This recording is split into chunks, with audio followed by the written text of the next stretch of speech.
What are psychological scales for measuring attitudes? Imagine trying to understand how people feel about a new community project or a social issue. How do researchers figure out what people really think? Well, they use special tools called psychological scales. These scales are like questionnaires that help turn feelings and opinions into numbers. This makes it easier to compare and analyze what different groups think about the same thing. In sociological research, especially when conducting surveys, these scales are very important. They help researchers get a clear picture of attitudes that are often hard to see just by talking to people. There are a few common types of these scales that sociologists use. The first one is called the Likert scale.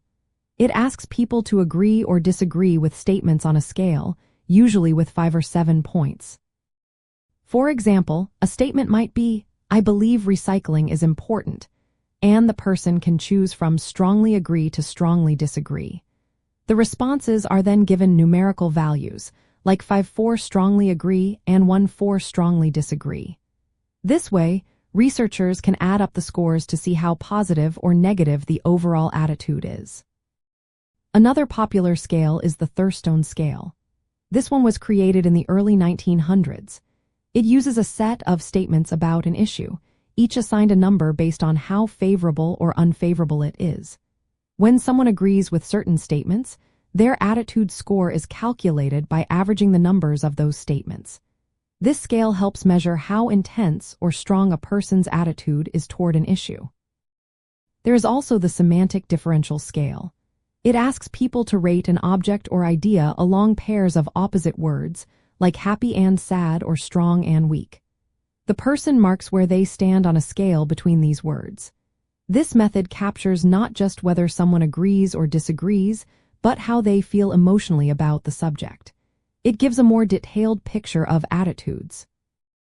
Using these scales in surveys allows sociologists to gather consistent data about how people think and feel.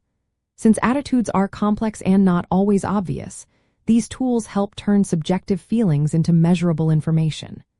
Researchers choose the right scale depending on what they want to find out.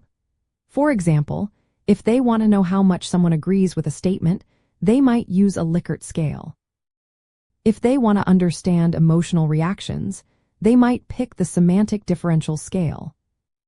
Overall, psychological scales are essential in sociological research because they give a way to quantify attitudes.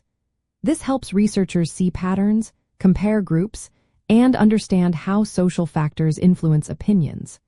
They are simple yet powerful tools that turn feelings into data, making social research more precise and meaningful.